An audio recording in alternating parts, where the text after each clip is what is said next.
अस्सलाम वालेकुम। आज के लेक्चर के अंदर हम कवर करेंगे फर्स्ट ऑर्डर प्रोसेस को। सही है, first order kinetic, first order elimination हमने पढ़ लिया। अब हम कवर करेंगे फर्स्ट ऑर्डर प्रोसेस को। फर्स्ट ऑर्डर प्रोसेस के अंदर जो हमारे पास रेट ऑफ ड्रग है वो डायरेक्टली प्रोपोर्शन है किसके, drug concentration in the body, यानी कितनी ड्रग की कंसंट्रेशन बॉडी के अंदर क्या है, प्रेजेंट है। मीन कि अगर हम कंसंट्रेशन इंक्रीज करवाएंगे तो फास्टर इसकी क्या होगी, एलिमिनेशन होगी। सही है, तो इसके अंदर भी हमारे पास वही आ गया कि हमारे पास जो रेट है यानी d c upon d t, यहाँ पे हम माइनस इसलिए लिखते हैं कि हमारे पास जो रेट है वो जब इनिशियली से जब हमारे पास हाफ लाइफ या उसकी ड्रग की कंसंट्रेशन क्या होती है, कम होती है। यानी कि आपने ड्रग की दी है 10 mg, तो आफ्टर सम टाइम उसकी कंसंट्रेशन क्या हो जाएगी, कम होना शुरू हो जाएगी, इसलिए हम रेट के साथ क्या लिखते हैं, माइनस शो करते हैं। वो हमारे पास इसके बराबर होगा के और कंसंट्रेशन के। सही है, d c upon d t equal to minus k c. सही है, तो हमने क्या किया, मल्टीप्लाई करवा दिया, बहुत साइड को माइनस है तो ये वाला माइनस माइनस प्लस हो गया और यहाँ पे क्या आ गया, माइनस आ गया। डी सी अपॉन ये वाला जो सी है इसे हम इधर ले आएंगे और इस डी टी को हम इधर पुट करेंगे। सही है, d c upon c is equal to minus k t d t, minus k d t. अब हमारे पास क्या है कि अब अगर हम डी सी को अलग लिख दें और हाफ सी को अलग लिख दें तो इसमें हमारे पास कोई मसला नहीं होगा, जो कि हमारे पास किसके बराबर होगा, माइनस के डी टी के बराबर होगा। सही है, हम क्या करेंगे, इंटीग्रेशन अप्लाई करेंगे बहुत साइड के ऊपर। अगर हम इंटीग्रेशन की बात करते हैं तो ये वाला जो डी सी है वो हमारे पास किसके बराबर हो जाएगा, 0 के बराबर हो जाएगा, और जो हाफ कंसंट्रेशन है इसकी वो किसके बराबर होगी, नेचुरल लॉग सी के। सही है, और जो k होता है, k हमारे पास कांस्टेंट होता है तो ये हमारे पास पहले आ जाएगा इंटीग्रेशन के अंदर, और जो ये जो dt है ये किसके बराबर हो जाएगा, c के बराबर। सही है, यानी ये हमारे पास इंटीग्रेशन जब हटेगी तो ये उसका साइन आ जाएगा, और dt की बात अगर करेंगे तो k पहले आ जाएगा और ये किसके बराबर हो जाएगा, t के बराबर। सही है, तो इसकी पहली इक्वेशन क्या बनेगी, नेचुरल लॉग c किसके बराबर होगा, माइनस के टी प्लस सी के। सही है, ये क्या होगा, इसकी फर्स्ट इक्वेशन हो गई। अगर हम इसकी बात करते हैं कि इसके हाफ लाइफ क्या होगी, यानी या अगर हम बात करते हैं एट टाइम t 0 के ऊपर, यानी अगर हमारे पास टाइम 0 है तब हमारे पास क्या होगा, तो नेचुरल लॉग सी नॉट हो जाएगा। सही है, क्योंकि हम बात कर रहे हैं इनिशियली ड्रग की कंसंट्रेशन की, जो कि किसके बराबर होगा, के टाइम की जगह हम क्या, हमारा क्या आ जाएगा, 0 आ जाएगा, और यहाँ पे हमारे पास क्या आ जाएगा, सी आ जाएगा। नेचुरल लॉग सी नॉट किसके बराबर हो जाएगा, 0 प्लस सी के। नेचुरल लॉग सी नॉट किसके बराबर आ जाएगा, 0 को अगर सी से प्लस करते हैं तो क्या आ जाएगा, सी आ जाएगा। पुटिंग इन इक्वेशन 1, इक्वेशन 1 क्या थी हमारे पास, नेचुरल लॉग सी किसके बराबर होगा, minus k t plus natural log c not k. सही है, तो नेचुरल लॉग सी किसके बराबर हो जाएगा, ये पहले आ जाएगा, और माइनस के टी, यानी माइनस वाली साइन हमेशा एंड में आता है, तो नेचुरल लॉग सी नॉट किसके बराबर, माइनस के टी आ जाएगा। ये हमारे पास क्या होगा, equation of first order kinetic. ये इक्वेशन आपको याद होनी चाहिए अगर आपके पास कोई न्यूमेरिकल आता है किसका, फर्स्ट ऑर्डर एलिमिनेशन का।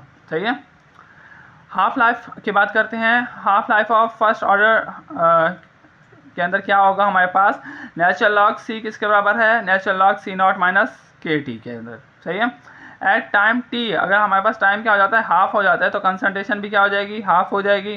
तो हम इसको रीराइट कर सकते हैं, यानी अगर हम हाफ की बात करते हैं तो वो हमारे पास क्या हो जाएगा, 0.5।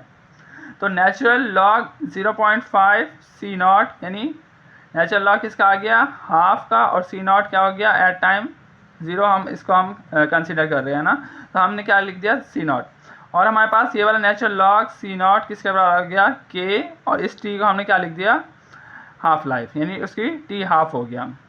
नेचुरल 0.5 सी नॉट माइनस, ये यहाँ पे प्लस में था, इसको हम इज इक्वल टू इस साइड में ले आएंगे, तो log natural log c not किसके बराबर हो जाएगा, माइनस के टी हाफ के। हमें क्या चाहिए, हाफ लाइफ, तो ये के हमारे पास कहाँ आ जाएगा, के को हम इधर ले आएंगे। सही है, तो नेचुरल लॉग 0.5 सी नॉट, और ये हमारे पास क्या है, जब भी हमें पता है कि लॉग में हम अगर माइनस में लिखते हैं तो वो अपॉन में आ जाता है, तो ये भी नेचुरल लॉग वाला कहाँ आ गया, नीचे आ गया। तो लॉग नेचुरल लॉग हमने कॉमन ले लिया, सी नॉट से सी नॉट कट आउट हो गया, तो ये हमारे पास किसके बराबर हुआ, 0.5 के, तो ये किसके बराबर है, माइनस के टी हाफ के। नेचुरल लॉग क्या हो गया, 0.5 हो गया, क्योंकि लॉग के साथ ये वाली वैल्यू बच गई, और किसके बराबर होगा, के टी हाफ के।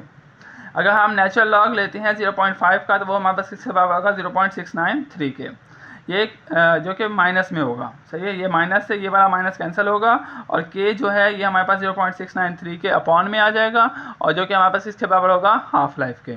तो अगर हाफ लाइफ की बात करते हैं तो वो किसके बराबर, फर्स्ट ऑर्डर की अगर हाफ लाइफ की बात करते हैं तो उसका फॉर्मूला क्या होगा, t half is equal to 0.693 upon के।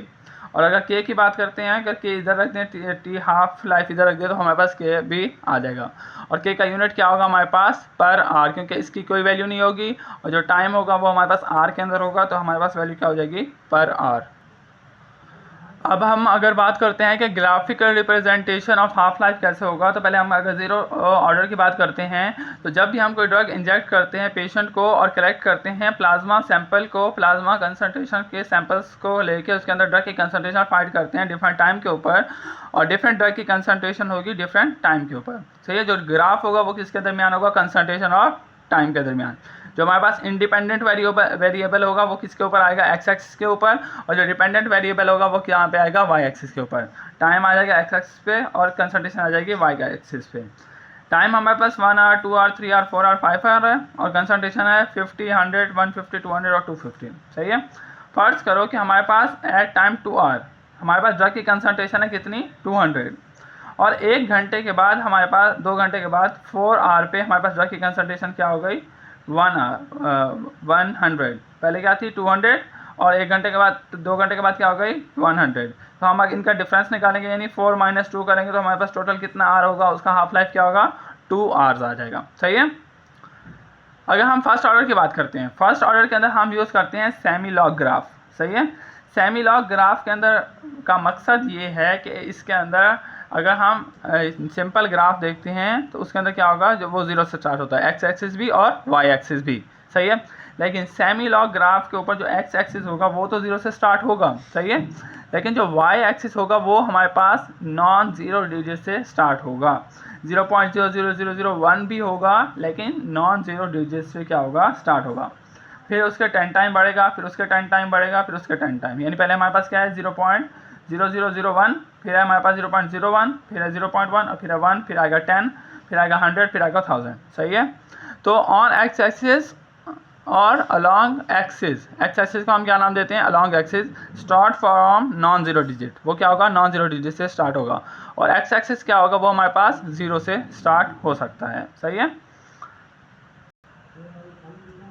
नेक्स्ट आता है हमारे पास first order for plasma concentration. अगर हम प्लाज्मा कंसंट्रेशन की बात करते हैं और फर्स्ट ऑर्डर को फॉलो करते हैं तो हमारे पास इक्वेशन क्या होगी, फर्स्ट ऑर्डर की इक्वेशन क्या है हमारे पास, natural log of concentration equals to natural log of concentration at time at initial concentration minus KT। तो हम नेचुरल लॉग ऑफ C को लिख सकते हैं कि वो हमारे पास किसके बराबर है, rate of change of concentration के। सही है। क्योंकि ये हमारे पास किसके बराबर है, रेट के बराबर है, तो रेट को हम क्या लिख सकते हैं, dC/dt। लेकिन अगर हम प्लाज्मा कंसंट्रेशन की बात करते हैं तो हमारे पास क्या आएगा, dCP, यानी प्लाज्मा कंसंट्रेशन का रेट और हमारे पास टाइम का रेट आ जाएगा। सही है। तो ये हमारे पास क्या हो जाएगा, प्लाज्मा कंसंट्रेशन के अंदर कितने टाइम के अंदर कितनी ड्रग एलिमिनेट हो रही है, तो वो हमारे पास किसके आएगा, फर्स्ट ऑर्डर प्लाज्मा कंसंट्रेशन के। सही है। तो dCP/dt हमारे पास डायरेक्टली प्रोपोर्शनल है किसके, प्लाज्मा कंसंट्रेशन के। तो यह जब प्रोपोर्शनलिटी का साइन हटेगा तो कांस्टेंट आ जाएगा K, और किसके बराबर हो जाएगा, CP के। सही है। dCP/CP किसके बराबर हो जाएगा, -K0dt, यानी dt को इधर ले गए और CP को इधर ले आए। अप्लाई करेंगे इंटीग्रेशन को, जब इंटीग्रेशन अप्लाई की तो हमारे पास ये किसके बराबर हो गया, नेचुरल लॉग ऑफ CP के, और ये किसके बराबर होगा, -K/dt के। सही है। तो ये हमारे पास जो ये K तो वैसे रहेगा, जब इंटीग्रेशन T पे अप्लाई होगी तो T के साथ हमारे पास क्या आ जाएगा, इंटीग्रेशन का साइन आ जाएगा C, और टाइम क्या हो जाएगा, यहाँ आ जाएगा। तो ये हमारे पास क्या हो जाएगी, फर्स्ट इक्वेशन। एट टाइम 0, जब हम हमारे पास 0 के ऊपर यानी इनिशियल कंसंट्रेशन का अगर हम बात करते हैं तो नेचुरल लॉग CP0 किसके बराबर होगा, K, और टाइम की जगह क्या आ जाएगा 0, और ये किसके बराबर हो जाएगा, C के। नेचुरल लॉग CP0 किसके बराबर हो जाएगा, C के। तो इसको वैल्यू को हम क्या करेंगे, इसके अंदर पुट कर देंगे, तो हमारे पास क्या हो जाएगा, ln CP किसके बराबर हो जाएगा, -KT, और इस C की जगह क्या आ जाएगा, ln CP0। सही है। तो नेचुरल लॉग ऑफ CP किसके बराबर हो गया, ln CP0 -KT के। सही है। फर्स्ट ऑर्डर एलिमिनेशन का एक सेकंड फार्मूला तो वही है, अगर आप किसी भी फार्मूले के अंदर वैल्यू पुट करोगे आपका आंसर सेम आएगा। सही है। लेकिन इसके अलग अलग फॉर्म्स हैं। इसका दूसरी फॉर्म ये है कि हमारे पास क्या है, log CP, जो कि किसके बराबर होना चाहिए, log CP0 -KT/2.303। ये कैसे आया, हमारे पास फर्स्ट इक्वेशन क्या थी, नेचुरल लॉग CP किसके बराबर है, natural log of CP0 -KT के। सही है। 1 नेचुरल लॉग किसके बराबर होता है, 2.303 लॉग के। सही है। तो यहाँ पे अगर नेचुरल लॉग को हटाते हैं तो लॉग 2.3303 CP आ गया, और यहाँ पे भी क्या आ गया, सेम आ गया, और यहाँ पे क्या आ गया, माइनस KT। सही है। इस वाली वैल्यू को इधर ले आएंगे तो लॉग ये आ गया और माइनस आ गया, और किसके बराबर हो गया, माइनस KT के। सही है। इन दोनों इक्वेशंस के अंदर हम कुछ कॉमन ले सकते हैं, वो क्या है हमारे पास 2.303, इसको कॉमन लिया।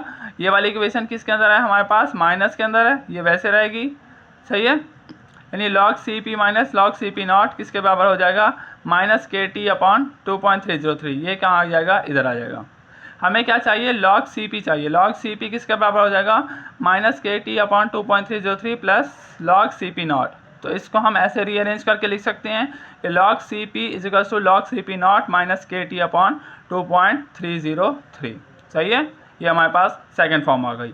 थर्ड फॉर्म है हमारे पास ये कि हमारे पास जो CP है यानी जो प्लाज्मा कंसंट्रेशन है वो किसके बराबर होनी चाहिए, CP not E minus KT।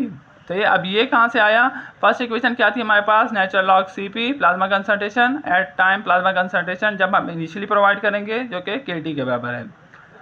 Natural log CP किसके बराबर, इसको हम इधर लेके जाएंगे तो ये हमारे पास माइनस में आ जाएगा कि जो कि किसके बराबर होगा, माइनस KT के बराबर हो जाएगा। अब अगर हम लॉग की बात करते हैं तो लॉग के अंदर अगर हम माइनस अप्लाई करते हैं तो वो हमारे पास अपॉन के अंदर आ जाता है। सही है। तो इसको हमने अपॉन में लिखा और नेचुरल लॉग को क्या कर लिया, कॉमन ले लिया, जो कि हमारे पास किसके बराबर हो जाएगा, माइनस KT के बराबर हो जाएगा। अब हम क्या करेंगे, राइज करवाएंगे बोथ साइड के ऊपर बेस E को। सही है। अगर E को अप्लाई करवाते हैं तो ये E के ऊपर हमारे पास क्या आ जाएगा, natural log CP upon CP not जो कि किसके बराबर होगा, E माइनस KT के। अब जो नेचुरल लॉग है और जो ये बेस E है या तो ये एक दूसरे को कैंसिल आउट कर देते हैं या इसकी वैल्यू 0 के बराबर होती है, तो ये कट आउट हो गए। तो CP अपॉन CP नॉट किसके बराबर हो जाएगा, माइनस E माइनस KT जो कि उसके एक्सपोनेंट फॉर्म में होगा। CP is equal to CP not E minus KT। ये हमारे पास क्या आ गई, इसकी थर्ड फॉर्म आ गई। नेक्स्ट लेक्चर के अंदर हम इसके न्यूमेरिकल्स को डिस्कस करेंगे।